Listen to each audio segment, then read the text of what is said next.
जिजाऊ शैक्षणिक सामाजिक संस्था के संस्थापक अध्यक्ष नीलेश सांबरे से की गई एक खास मुलाकात। विशेष तौर पर आपको बता दें कि पूरे थाने जिला में नहीं, कोकण डिवीजन में जो सामाजिक कार्य में बढ़ चढ़ कर हिस्सा लेती है जिजाऊ शैक्षणिक सामाजिक संस्था, जिसके कई ऐसे कार्य हैं जिसकी प्रशंसा पूरे कोकण डिवीजन में की जाती है। हम आपको बता दें कि चाहे वो मेडिकल कैंप हो या फिर किसी पीड़ित की मदद, या फिर हम आपको बता दें कि दिव्यांगों के लिए विभिन्न तरीकों का आयोजन।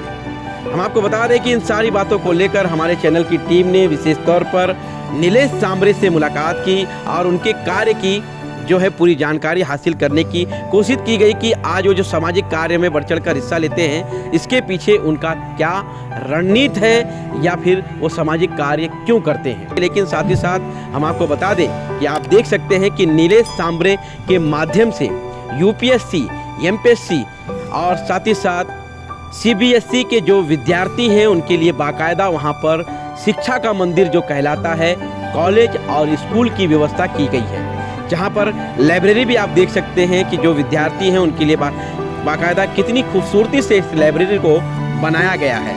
वहीं बात की जाए आरोग्य की, यानी कि स्वास्थ्य की बात की जाए, तो स्वास्थ्य को ध्यान में रखकर नीलेश सांबरे का जो संस्था है उस संस्था के माध्यम से आप देख सकते हैं कि वहाँ पर हॉस्पिटल का भी आयोजन किया गया है। साथ ही साथ हम आपको बता दें कि जो दिव्यांग है उन दिव्यांगों के लिए वहाँ पर स्कूल की व्यवस्था की गई है, उनकी भोजन की व्यवस्था जो है निःशुल्क, ये सारे चीज़ जो है हम आपको बता दें कि जिजाऊ संस्था के द्वारा जो है पूरे कोकण डिवीजन में कई ऐसे क्षेत्रों में किया गया है। जहां हम आपको दृश्य दर्शा रहे हैं भिवंडी से 60 किलोमीटर की दूरी पर वाड़ा के झड़पोली गांव की, जहां पर नीलेश सांबरे का निवास स्थान है और उस निवास स्थान के पास आपको ये सारा हम आपको मंजर दिखा रहे हैं। हॉस्पिटल, कॉलेज और जो लाइब्रेरी, वहाँ पर ये सारी व्यवस्था जो है नीलेश सांबरे के माध्यम से की गई है। हमारे चैनल की टीम ने वहाँ के विद्यार्थियों से भी बातचीत की, उनसे जानकारी हासिल करने की कोशिश की गई कि आज वहाँ पर जो शिक्षा हासिल करने के लिए वो जाते हैं, क्या उनसे शुल्क लिया जाता है या निःशुल्क वहाँ पर लोगों को शिक्षा हासिल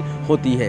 इन सारी बातों को लेकर जब हमारे चैनल की टीम ने विद्यार्थियों से बातचीत की तो उन्होंने अपने वक्तव्य में क्या कहा, आइए सुनते हैं विद्यार्थियों की जुबानी। यहाँ पे जो भी इंफ्रास्ट्रक्चर है उसका मतलब कुछ भी चार्ज नहीं है। जो यहाँ का सर के दिमाग से कंसेप्ट निकला हुआ है प्लैटिनम बैच करके, जो हमारे यहाँ इंटरव्यू में फेल हुए यूपीएससी और एमपीएससी के फाइनल स्टेज तक पहुँचे हुए स्टूडेंट्स का एक प्लैटिनम बैच बनाया हुआ है। और उनको मतलब सभी शिक्षा के बारे में हो, हॉस्टल के बारे में हो या मेस के फैसिलिटीज़ के बारे में सभी कुछ फ्री में मिल रहा है। तो ऐसा ना कि फ्री में मिल रहा है तो क्वालिटी, उसकी क्वालिटी भी बहुत अच्छी है। तो ये एक बहुत ही अनोखा एग्जाम्पल उन्होंने सेट किया है कि मतलब ऐसे जो स्टूडेंट्स हैं, जो बैकग्राउंड उनका इकोनॉमिक ज़्यादा कुछ ठीक नहीं है, लेकिन वो पढ़ने लिखने की चाह रखते हैं और कुछ कर गुजरने की चाह रखते हैं, तो उनके लिए मेरे हिसाब से बहुत ही एक उम्दा एग्जाम्पल उन्होंने सेट किया हुआ है। नमस्ते, मेरा नाम बुद्धभूषण निकालजे है, मैं उस्मानाबाद से हूँ। लेकिन मैंने जब सुना कि यहाँ पर एक संस्था है जहाँ पर एक अच्छी तरीके से इंफ्रास्ट्रक्चर है, पढ़ाई के लिए माहौल अच्छा है और जो अच्छे लेवल के स्टूडेंट्स हैं, जो प्लैटिनम बैच है, तो पढ़ाई का माहौल अच्छा होने की वजह से मैं उस्मानाबाद या फिर पुणे जाने की वजह से यहाँ पर सिलेक्ट किया। और जैसे मैं आया 10 दिन पहले आया हूँ, तो जो मेरा ऑब्जर्वेशन रहा है कि यहाँ एक पीसफुल एनवायरनमेंट है और दूसरी चीज़ की इकोनॉमिक बर्डन नहीं है, तो एक स्ट्रेस फ्री पढ़ाई कर सकते हैं आप यहाँ पर। और बीच बीच में सर के माध्यम से लेक्चर्स अरेंज किए जाते हैं, लाइब्रेरी फैसिलिटी अच्छी है, इंफ्रास्ट्रक्चर अगर देखा जाए तो बहुत अच्छा है। तो ओवरऑल मैं कहना चाहूँगा कि जो सर का फिलॉन्थ्रोपिस्ट इंटेंशंस है कि इस एरिया के जो बच्चे हैं जिनका इकोनॉमिक बैकग्राउंड कम है, जो पुणे या मुंबई जैसे कॉम्पिटिटिव एग्ज़ाम के हब को नहीं जा सकते हैं, उनको एक अच्छी तरीके से माहौल तैयार करके दिया है, जिसकी वजह से एक रीजनल लेवल से कॉम्पिटिटिव एग्ज़ाम में रिप्रेजेंटेशन बढ़े। और मैं बहुत ही खुश हूँ इस माहौल से। मेरा यूपीएससी से सीएपी एग्ज़ाम में असिस्टेंट कमांडेंट बीएसएफ में सिलेक्शन हुआ है। उसके बाद एमपीएससी से नायब तहसीलदार सिलेक्शन हुआ है। लेकिन आगे की पढ़ाई करने के लिए मेरे साथ मेरे दोस्त हैं, उनके साथ मैं पढ़ाई कर रहा हूँ, जिसकी वजह से मैं डीवाईएसपी या डीसी ये पोस्ट हासिल करने की चाह रखता है। क्या कहेंगे जिजाऊ फाउंडेशन के माध्यम से जिस तरह से आप लोगों को ये इतनी बड़ी मतलब एक सफलता है? मुझे लगता है किसी भी स्टूडेंट को पढ़ने के लिए दो तीन चीज़ों की ज़रूरत होती है। एक तो होता है एक अच्छा माहौल, दूसरा एक गाइडेंस, और तीसरी चीज़ इकोनॉमिकल सपोर्ट। मुझे लगता है कि जिजाऊ संस्थान के माध्यम से ये तीनों प्रॉब्लम सॉल्व करने की कोशिश सर की है, और उसकी वजह से एक पीसफुल माइंड से आप विदाउट इकोनॉमिकल बर्डन आपकी गोल पे फोकस करके अच्छी पढ़ाई कर सकते हैं। अब हम आपको एक ऐसा दृश्य दर्शाएंगे जो वाकई तारीफ़ काबिल है। हम दिखा रहे हैं जहां पर दिव्यांग जो विद्यार्थी हैं वो अपनी शिक्षा को यहां पर किस तरह से प्रदान करते हैं। जहां पर आप देख सकते हैं कि जो दिव्यांग विद्यार्थी हैं वो अपनी शिक्षा को यहां पर हासिल करते हुए दिखाई दिए। हमारे चैनल की टीम ने एक दिव्यांग विद्यार्थी से वहां पर बातचीत भी की, उनकी जो शिक्षा थी उसे सुनने की भी कोशिश की। आइए सुनते हैं। उत्तम लक्षण संत रामदास, संत कवी संत रामदासांच्या काळात रामदासांच्या काव्याची ठळक वैशिष्ट्ये म्हणजे त्यातील आम्हाला शिक्षण घेण्यासाठी तिथे पैसे किंवा काहीही लागत नाही. आम्हाला सगळं मोफत भेटतं. आम्हाला सगळं ज्या शिक्षणाच्या बाबतीतलं जे किंवा खाण्याच्या बाबतीत असो, कोणत्याही बाबतीत आम्हाला खर्च पैशाची अजिबात गरज लागत नाही. सगळं आमची जिजाऊ संस्था झडपोली यामार्फतच आम्हाला सगळं मोफत मिळतं. काय म्हणणार आहे ज्या पद्धतीने जिजाऊ संस्था जे एवढं चांगलं काम राबवतो त्यांच्याबद्दल तुम्ही काय म्हणणार? आम्हाला त्यांच्याबद्दल खूप अभिमान सुद्धा वाटतो, कारण की आम्हाला आमच्या जीवनामध्ये अशी व्यक्ती कुठेच मिळणार नाही, म्हणून आम्हाला त्यांच्याविषयी खूप अभिमान सुद्धा वाटतो आणि सगळे इथे खूप छान आम्हाला त्यांच्याबद्दल वाटतं. तो आपने देखा किस तरह से वहाँ पर एक दिव्यांग विद्यार्थी ने जिजाऊ संस्था के सभी पदाधिकारी कार्यकर्ताओं का आभार प्रकट किया। अब हम आपको दृश्य दर्शा रहे हैं कि लगभग हज़ारों की संख्या में यहाँ पर विद्यार्थी जो अपनी शिक्षा हासिल करने आते हैं, उन विद्यार्थियों के भोजन की बात तो बाकायदा यहाँ पर भोजन भी जो है जिजाऊ संस्था के माध्यम से दिया जाता है।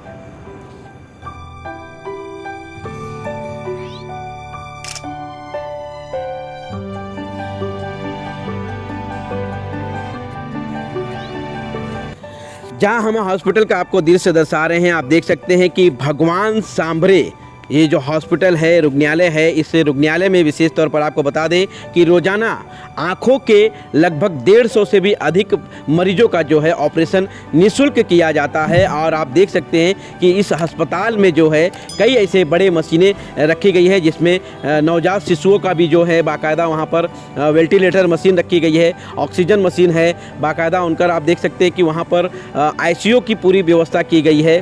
हमारे चैनल की टीम ने इस हॉस्पिटल की पूरी जो है चित्र छाया जो है अपने कैमरे में कैद कर आपको दर्शाने के लिए कार्य करते हुए दिखाई दे रहे हैं।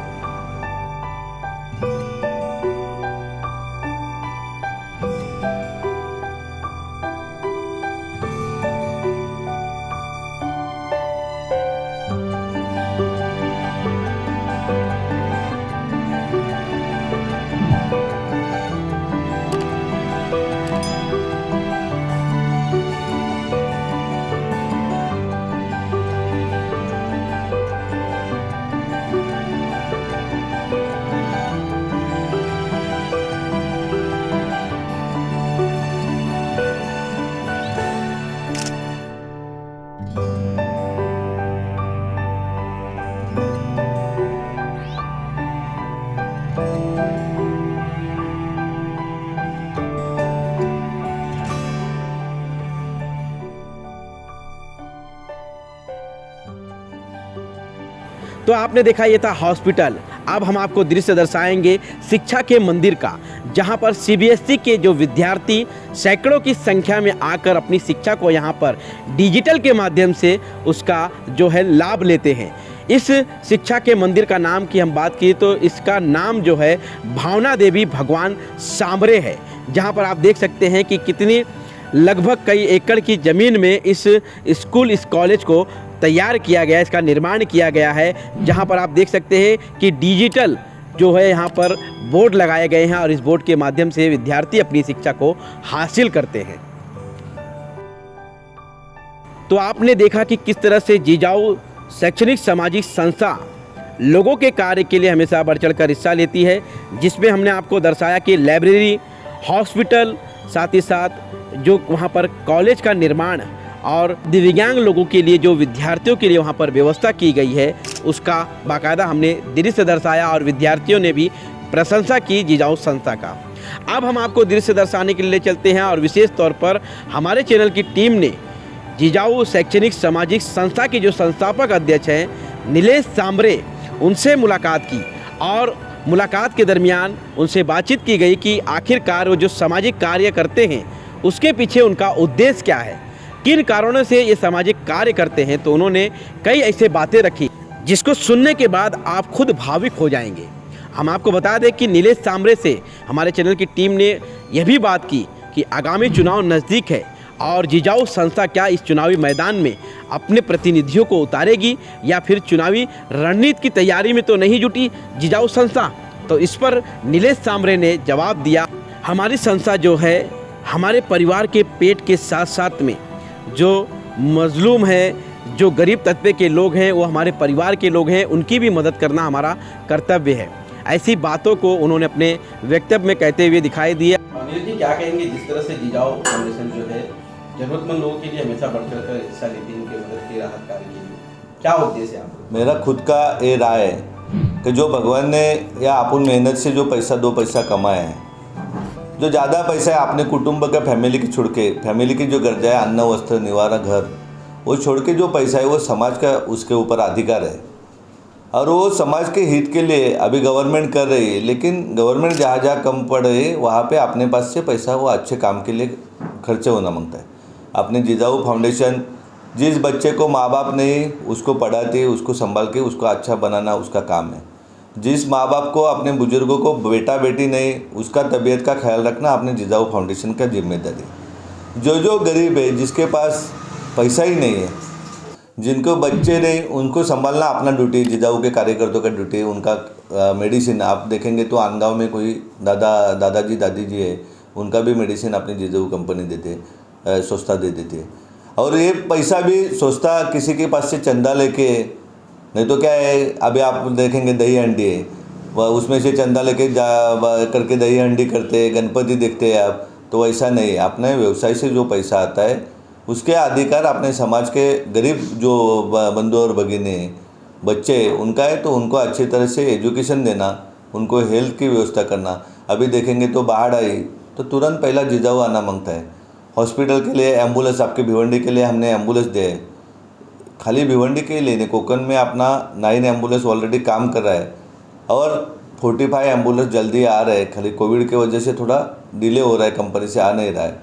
क्योंकि अपना कोई भी आदमी जिसके पास पैसा नहीं है और वो उपचार के बिना मरना नहीं चाहिए, वो अपने फैमिली का है।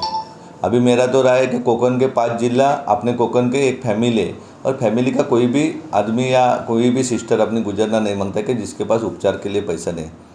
दूसरी बात, कोई भी स्टूडेंट जिसके पास पैसा स्टडी करने के लिए बुद्धिमत्ता है और वो किसी कारण में उसके पास नोटबुक नहीं, उसके पास स्कूल के देने के लिए पैसा नहीं, क्लास के देने, ऐसा कभी उसका शिक्षा रुकना नहीं चाहिए। हर दिन आप देखेंगे तो हर दिन 2-4 बच्चों को फीस हम लोग भर देते हैं संस्था के माध्यम से।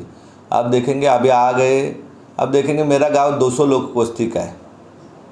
आपने परसों भिवंडी में देखा होगा कितना विरोध कर रहा है। विरोध क्यों कर रहा है? अच्छे काम के लिए कर रहा है। अभी आप आए तो ऊपर एमपीएससी यूपीएससी में 150 बच्चे, पूरे महाराष्ट्र के टॉप बच्चे यहाँ पे पढ़ रहे हैं। ये क्रांति है। जब ये बच्चे जॉब पे लगेंगे, तहसीलदार होंगे, कलेक्टर होंगे, डिप्टी कलेक्टर होंगे, तो 100% मेरा विश्वास है करप्शन के बारे में उसको पैसा हाथ डालने के लिए जिजाऊ दिखेगी। गरीब का काम है वो तुरंत करना चाहिए। कोई भी पॉलिटिकल दबाव आने दो, वो गरीब को न्याय देंगे, मेरा विश्वास है। आप देखेंगे मेरा अपना हॉस्पिटल है सोचते का, जो मेरे पिताजी हयात है उनके नाम पे हॉस्पिटल बनाया है भगवान महादेव सामरे रुग्णालय।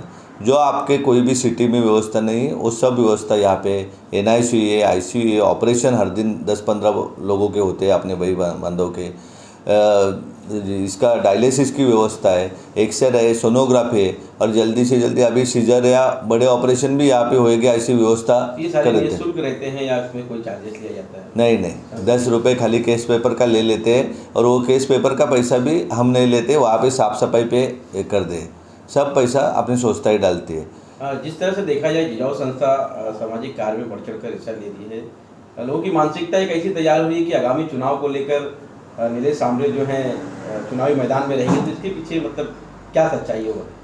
चुनाव के लिए ये चीज़ें करने की ज़रूरत नहीं। अभी आप इधर झड़पुलिया आए, आप देखेंगे कि CBSE स्कूल है आपके पूरे थाना डिस्ट्रिक्ट में या पालघर में स्कूल नहीं है, ऐसा स्कूल का इमारत है।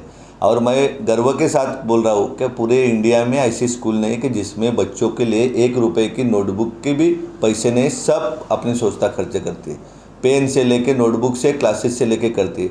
ब्लाइंड स्कूल है यहाँ पे, तो मैं सरपंच भी नहीं हो सकता ना। ये मेरा गांव है, यहाँ पे मैं सरपंच भी नहीं सकता क्योंकि आरक्षित है।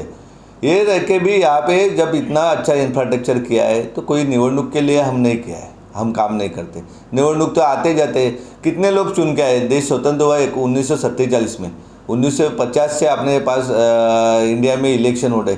किसी ने ऐसा किया है कि जहाँ पे 1 रुपया भी नहीं लेके CBSE पढ़ाते, 1 रुपया भी नहीं लेके कोई भी उपचार फ्री में करते गवर्नमेंट का, विदाउट रुपया डोनेशन लेके, 1 रुपया भी नहीं लेके MPSC UPSC करते हैं। अपने 35 लाइब्रेरीज है पूरे कोकण रीजन में, क्योंकि यहाँ पे कुछ भविष्य हमको अपने को दिखाने का है। आपको गर्व के साथ बात करता हूँ, 91 में मैं भिवंडी कॉलेज आ रहा था। यहाँ से बैठ के मैं भिवंडी कॉलेज बस से आ रहा था, रेगुलर प्रवास करता था। आज ऐसी पोजीशन है कि पूरे महाराष्ट्र के बच्चे आपने यहाँ पे टेक्निकल कॉलेज गवर्नमेंट का लाया था, वहाँ पे स्टाफ नहीं था। हम लोग 2 दिन अनशन पर बैठे। पूरा इंजीनियरिंग कॉलेज आज फुल स्टाफ से चल रहा है। यहाँ पे सीनियर कॉलेज है, यहाँ पे JEE नीट का क्लासेस आपने तो देखा होगा, 3-3, 4-4 लाख रुपए लेते हैं। 1 रुपया भी नहीं लेके JEE नीट का क्लास पढ़ाते हैं। यहाँ पे स्पेशल साइंस चालू है, इंग्लिश मीडियम से आर्ट्स और कॉमर्स चालू है। जो सिटी में फैसिलिटीज़ है, बॉम्बे पुणे में, वो सब फैसिलिटीज़ जो समाज का पैसा है वो समाज के पैसे से ही जा रहे हैं। यहाँ पे क्या हम किसी के पास से गोडाउन से रुपया नहीं लेते कि किसका ज़मीन मिलेगा तो तोड़ पाड़ के नहीं लेते। पूरा के पूरा वाइट बिजनेस और ये करते हैं। और मेरा वो ड्यूटी है, जैसा आप लोग ड्यूटी करते हैं, बाढ़ में आप लोग जाते हैं, किधर आग लग गई वहाँ पे जाते हैं, कहाँ पे दंगा हो गया तुरंत आप लोग जाते हैं। वैसा मेरा ड्यूटी है कि वो मेरे को करने का है, वो समाज मेरा है और मेरे उसके लिए काम करने का है। नीलेश जी, आज ही नहीं और 200 साल का 200-250 साल का अपना प्लानिंग है कि जब तक समाज में अच्छे से गवर्नमेंट कॉलेज, गवर्नमेंट शाला नहीं होती, अच्छे हॉस्पिटल नहीं होते, तब तक जिजाऊ संस्था समाज के साथ में अच्छा काम करेगी। इतना आपको शब्द देता हूँ, खाली शब्द नहीं देता हूँ। आप आए तो आप थोड़ा देख के जाइए, सब देख के। मेरी माँ जिंदा है और यहाँ पे CBSE का बिल्डिंग कैसा है, ब्लाइंड स्कूल कैसा है, या ऊपर का एकेडमी कैसा है, और उसमें बहुत आनंद मिलता है। जैसे आप लोगों को कहाँ पे संकट आ गया है समाज में और तुरंत आप जाते हैं, आपको जितना आनंद मिलता है उतना ही मेरे को यहाँ पे आनंद मिलता है। मेरा तो सपना है अपने ब्लाइंड स्कूल की 5 लड़कियाँ जो UPSC करती है, मेरे हिसाब से 2 साल में वो UPSC करके कलेक्टर बन जाएगी। वही मेरा अच्छा सपना है।